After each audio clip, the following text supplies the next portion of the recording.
అధ్యక్ష, మీ ప్రభుత్వం మీద ప్రజలకు నమ్మకం లేదు. ఎందుకంటే రేవంత్ రెడ్డి గారు మీరే చెప్పినారు, సమగ్ర కుటుంబ సర్వే జరిగినప్పుడు తమరిచ్చిన ఉపన్యాసమే మొత్తం యూట్యూబ్ లో ఉంది, అన్ని టీవీలలో ఉంది. ఏమన్నారు సార్ ఆ రోజు? ఆ ముఖ్యమంత్రి చెప్తాడు, సరే ఎవరు పడితే వాళ్ళు వచ్చి మీ ఇంటికి వచ్చి వివరాలు అడిగితే ఇచ్చేస్తారా, అవలగాలు దివానగాలు ఇచ్చేస్తారా అని మాట్లాడింది రేవంత్ రెడ్డి గారు, మేం కాదు.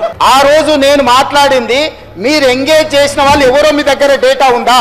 మీరు ప్రైవేట్ కాలేజీలలో అటెండర్ల నుంచి చిన్న చిన్న వాళ్ళని ఎవరినో ఊరు పేరు లేని వాళ్ళతో మీరు చేయించారు. 12 గంటలలో చేయాలని గొప్పల కోసం గప్పాల కోసం చేసిరు. మీరు లిమ్కా బుక్ రికార్డుల కోసం చేసిరు.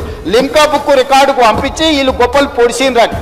లిమ్కా రికార్డుకు వీళ్ళు డేటా ఇస్తారు కానీ క్యాబినెట్కి ఇవ్వరు, తెలంగాణ అసెంబ్లీకి ఇవ్వరు అధ్యక్ష. వీళ్ళు ఇచ్చిన డేటా అధ్యక్ష, ఇది లిమ్కా బుక్ రికార్డుల కోసం లిమ్కాకు పంపించుకురు వీళ్ళు పొడిచిండ్రని. 10 సంవత్సరాలు ఎందుకు దాచిపెట్టిండ్రు అధ్యక్ష?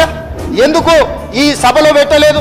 ఎందుకు క్యాబినెట్ లో పెట్టలేదు? అంటే మంత్రుల మీద నమ్మకం లేదు, ప్రజాప్రతినిధుల మీద నమ్మకం లేదు, ప్రజల మీద నమ్మకం లేదు. మీరు మీ దగ్గర దాచిపెట్టుకొని మీ కుటుంబమే సమాచారాన్ని అడ్డం పెట్టుకొని అన్ని రకాల అరాచకాలు చేసి ఈ రోజు ప్రభుత్వం చిత్తశుద్ధితోని ఒక మంచి పాలసీని తీసుకొచ్చినప్పుడు ఆ విషయం మాట్లాడుకుంటూ 10 సంవత్సరాలు మీరు చేసిరు. లిమ్కా బుక్ రికార్డ్స్ అవసరం ఉందా అధ్యక్ష? ఇది లిమ్కా రికార్డ్స్ ఈరోజు బీసీలకు న్యాయం చేస్తుందా?